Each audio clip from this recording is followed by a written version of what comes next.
Hey, thanks for joining me today for episode 43 of Podcasting Your Brand. I'm your host, producer Jaime, providing learning lessons for you to podcast your brand. And today I'm going to share a podcasting 101 topic, co-hosts, how to find and work with the right one. This episode is brought to you by my own brand, Flintstone Media. Listen in and let's do this.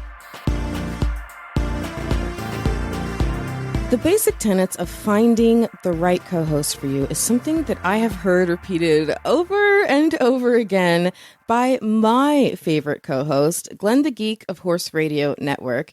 I have been working with him for quite a long time, and over the years, I've heard him always put it this way. Imagine going on a vacation with that potential co-host. Would you want to murder them at the end of it? No? Well, that might mean you guys have good enough chemistry to co-host together. Now, it's obviously humorous and not quite that simple, but we put that concept to the complete test by co-hosting a literal travel adventure show, Finding Florida, and basically going on a mini vacation together every month. And we never wanted to kill each other, at least not yet.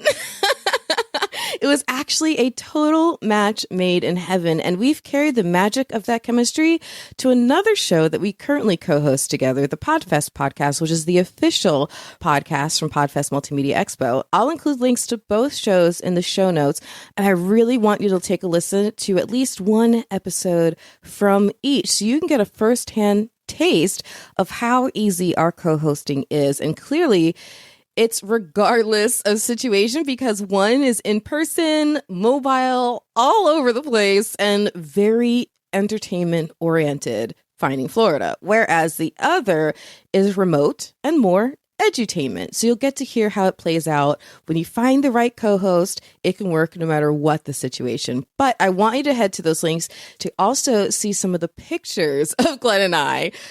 To put it short, we couldn't be more different. We totally don't check any of the same boxes. I'm a woman, he's a man. I'm black, he's white. I grew up down south, he grew up north. I'm short, he's tall. I'm in my early 40s. He's a bit longer in the tooth than I am. I won't totally call you out, Glenn. And I live in more of a city setting, whereas he's lived on a farm for most of the time that I've known him. And I want to impress upon you that none of that matters because we had all of the other ingredients that do matter. So what does matter? Great question. I'm so glad you asked. Here's what to look for when on the hunt for a good co-host. There are a few main touch points that make a good co-hosting situation. So number one, chemistry. Do you naturally have ease of conversation? Get each other, make each other laugh. I know. This is starting to sound kind of like dating advice, but good chemistry is good chemistry. And it's super important in a co-hosting relationship too, not just a dating one. And number two on my list is that your best match is probably not exactly like you. Complementary personality rather than a carbon copy personality. Difference in demographics. Good split of your natural skills. I mean, clearly, Glenn and I differ in demographics, but our personalities are also very complementary on the microphone. Listeners get a little bit of this from me and a little bit of that from Glenn, and it all meshes really, really well. But also, we have a good split of skills. Between the two of us, we have skills that do check all the boxes: content prep, editing, sponsor sales, soliciting potential partners, booking guests, etc., etc. But if we both were the exact same on all the things, why would our shows, either Finding Florida or the Podfest podcast or whatever we do in the future, why would our shows need both of us? The answer is that they wouldn't. In those shows, we fill the gaps for each other, and that's what makes the magic work. Number 3 on the list of what to look for in a potential co-host is good value. Will they bring good content to the table? They either need to have a lot of knowledge on the topic you are podcasting about together, or a lot of passionate curiosity for it in order for them to bring good value as a co-host. Sometimes it works great if you both are experts on the topic, but perhaps in different ways. Customer-facing side of sales versus the operations side of sales for a show on sales, as an example. A former pro player and a former pro coach for a sports show, as another example. But sometimes it works great if just one of you is an expert, but the other is super curious. Then, whether dissecting a topic or interviewing a guest, you can ask questions between the two of you that cover the well-versed listeners' questions and the questions from listeners who may be very new to the topic. And number 4 on my list of what to look for is good work ethic. Oh my gosh, this cannot be stated enough. When it comes to the workload, sharing is caring. And if you are saddled with all the work, you'll burn out. You'll grow resentful or whatever else, right? And none of that brews success for a podcast. So in summary, you want to find someone you really like, who is as passionate as you on the subject, and who is willing to put in the work. And finally, in the initial conversations with potential co-hosts, it will become clear, like pretty quickly, whether you will envision and agree upon the same structure and content value for the show. If you can't come to an agreement on the concept of your show, you may not want to proceed, because going with one idea and leaving the other co-host ideas in the dust could also be a recipe that breeds resentment or one co-host just mentally checking out. So you don't want that either.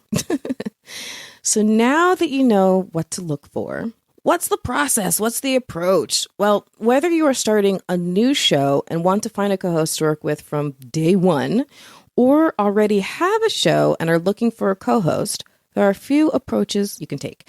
And by the way, if you already have a show, you could be looking to bring a co-host into the mix if you're going to go from a solo show to a co-host situation, or this could apply to you if you're replacing a co-host who had to leave the show for any number of reasons. One of the shows that I produce is called Heels Down Happy Hour. It has 3 wonderful, wonderful co-hosts on that show.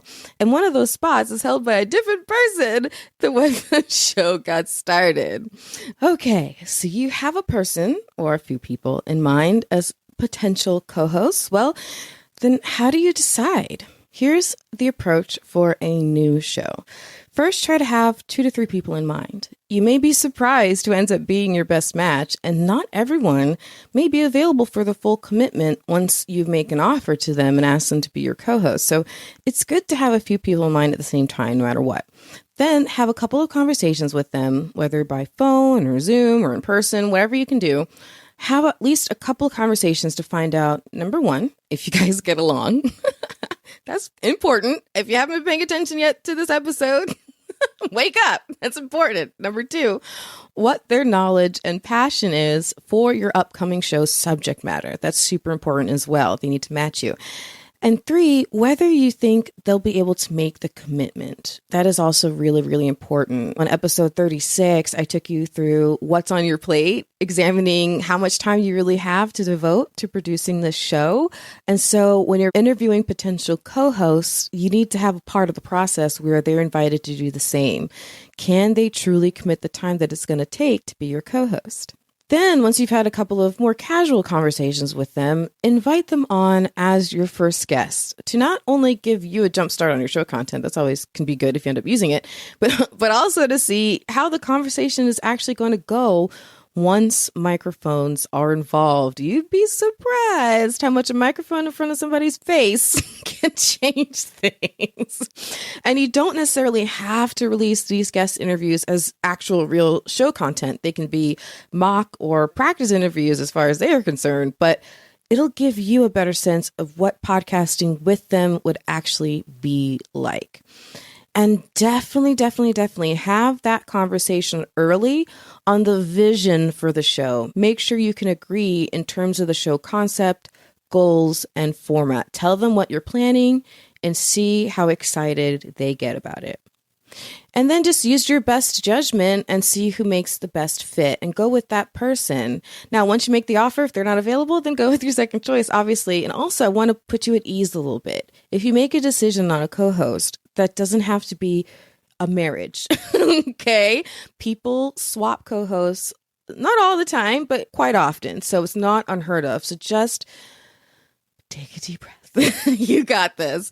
And similarly, here's a suggested approach for an existing show.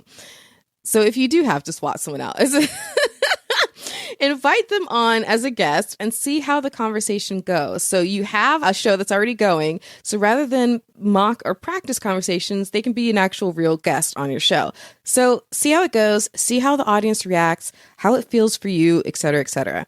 Then consider inviting them on for a special episode where you want to feature a guest co-host, and then they can be your special guest co-host interviewing another person. Or you can invite them to come on regularly, like every other episode for a couple of months, to see if they can contribute a value content for a small segment and see how that goes. Whatever it is, see if you can invite them to interact with your show on more than one occasion. But here's the key. Don't let them know they're auditioning. Just invite them on to share the mic, to add value, to gain exposure, and to have a good time. And if you do have 2 or 3 people in mind, you already have a show, you have 2 or 3 people in mind, rotate them in. If you can, have them each on more than once to give yourself that best opportunity to see who you can really work with. And also, if you have more than one person in mind, again, you can have that backup option if the first person is unavailable. And keep in mind that they may have nerves, so judge them gently. But look for the person who meets those main touch points I ran through earlier. Good chemistry, they compliment you, they bring good value, and they have a really good work ethic. And especially in this situation, because your show already exists, make sure that they can align with your show's concept, goals, and format. Now, once you have your co-host picked out, someone's won the race. They're at the finish line. They're won. They got the blue ribbon. Here are a few quick tips on working with them to have your best shot at podcasting success. Number 1, agree on the structure and content of your show. I know it's like my second or maybe my third time mentioning, I don't know, but it's worth another mention here because it's important. So I'm saying it again, dang it. You have to be able to agree on the vision for the show. Number 2, clearly define who does what in terms of the workload. Work out the full process cycle of producing each episode of your show. What are the steps and who does what? And also, how does that workload split on the macro level in terms of the overall growth of your show?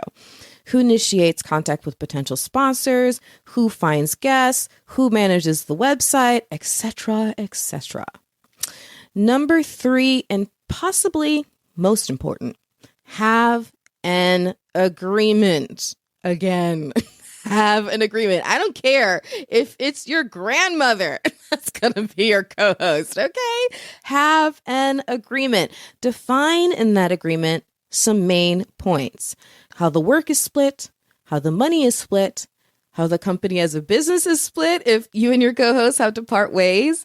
What is the exit strategy? It can be super awkward, okay, to imagine the end when you're drafting the beginning, but it cannot be overlooked. So have your agreement define how the work is split, how the money is split, and how in the end the two of you will split.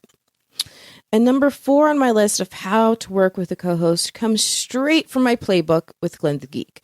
We do it with every show, every episode, every interview. And it's to play to your strengths. Obviously, this applies to the division of labor, but also you should be deciding together ahead of time who will lead each interview or topic. So think through who is the most knowledgeable or interested in the topic or person being interviewed. Who has the best energy for the day? We all know life happens, right? It happens and it can suck the energy out of all of us. So perhaps the other co-host leads for that reason that day. Or maybe something in your demographics, your race, age, your gender, etc. Something like that can make it clear who should lead, but talk about it ahead of time. Because in all things with your show, you and your co-host should play to your individual strengths. And number 5 on my list of advice for working with a co-host is be sure you both pull your weight. Keep your deadlines. That will inspire them to keep theirs. Let your co-host know when issues arise. That will inspire them to let you know when issues arise on their end as well. All that kind of stuff. Do that, right? Have good communication and pull your weight. And I have a few notes of technical advice for you too. First, please, I'm not literally, but I'm figuratively on my knees begging you, for the love of all that's holy, please, each use a separate microphone. If you missed it or need a reminder why, rewind to episode 39. Of course, I'll put it in the show notes, a link to episode 39, but episode 39 was all about equipment and connecting for remote recordings and all that kind of stuff. It covers why it's so important for you each to have your own microphone. So make sure you do. And if you are interviewing someone in person and only have 2 mics, hold one mic toward the guest, hold the other mic toward your co-host. Why? Because that way your guests can speak whenever they're spoken to, whenever they need to answer a question, whatever, and your co-host can speak whenever they'd like. Then whenever you want to speak, you know you want to speak, so then just bring the mic to you and then point it back to your co-host in case they want to share something. And if your co-host is the one holding the host mic and forgets to place the mic for you to speak and you have something to say, just discreetly tap them on the elbow as a signal for them to please point the mic to you. You have something to say. And this last technical note can be super helpful, especially as you and your co-host are getting to know each other's flow. Glenn and I don't do this much anymore, but we did this all the time back in the day, and it helped so much. Have a private side chat going when interviewing a guest, a side chat that the guest can't see. It's super important, whether you're using a shared Google Doc or some other way of messaging each other. I just don't recommend using your phone because, as you remember from episode 39, your cell signal, every time you get a text message, is going to mess with your connection and give you a little bit of an audio glitch. So you don't want that. So texting on your phone is not an option, but it's really important to have this discreet side chat with your co-host when conducting interviews, because you can let each other know when you have a question to ask. Hey, I'm going to jump in next. I'm going to ask this, or I have a question, Or when you've got nothing left and you need them to jump in. That happens too. Or maybe you're having a technical issue that will just take a second to resolve and no one needs to know about it. They just need to continue talking. You'll be back in a second. Or when you're ready to wrap the interview, you can let them know, hey, I think it's going long. We need to wrap. Stuff like that. Having that private side chat will make the interview flow itself so much better.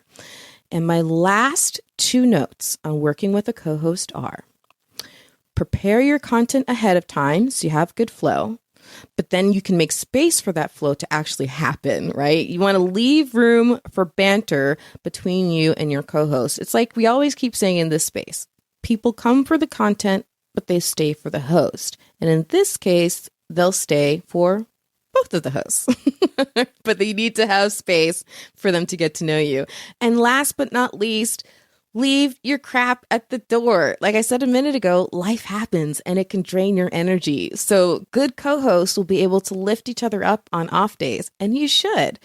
Don't let a bad day create a bad episode. But leaving room for banter and also leaving your crap at the door can be a tricky balancing act. You may have an expression on your face right now like, huh? What are you talking about? How do you find the balance between sharing your life with your listeners and oversharing your life with your listeners? Well, whether a co-host or as a solo host, there is so much to be said about that. So I'll get into that balancing act on the next episode, episode 44.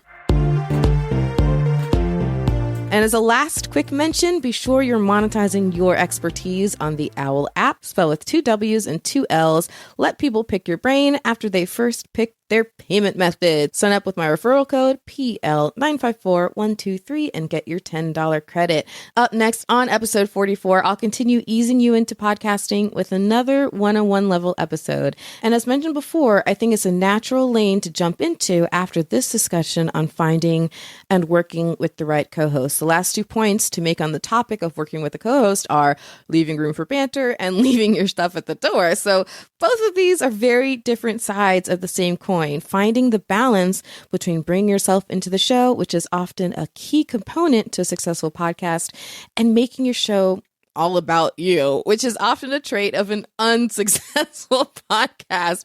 So how do you do that? Again, whether you have a co-host or not, how do you find that balance? Well, tune into episode 44 next week and find out. So if you're not yet subscribed, be sure you do. And in the meantime, I have a whole host of free tips for you on my website. Just check out flintstonemedia.com/free tips.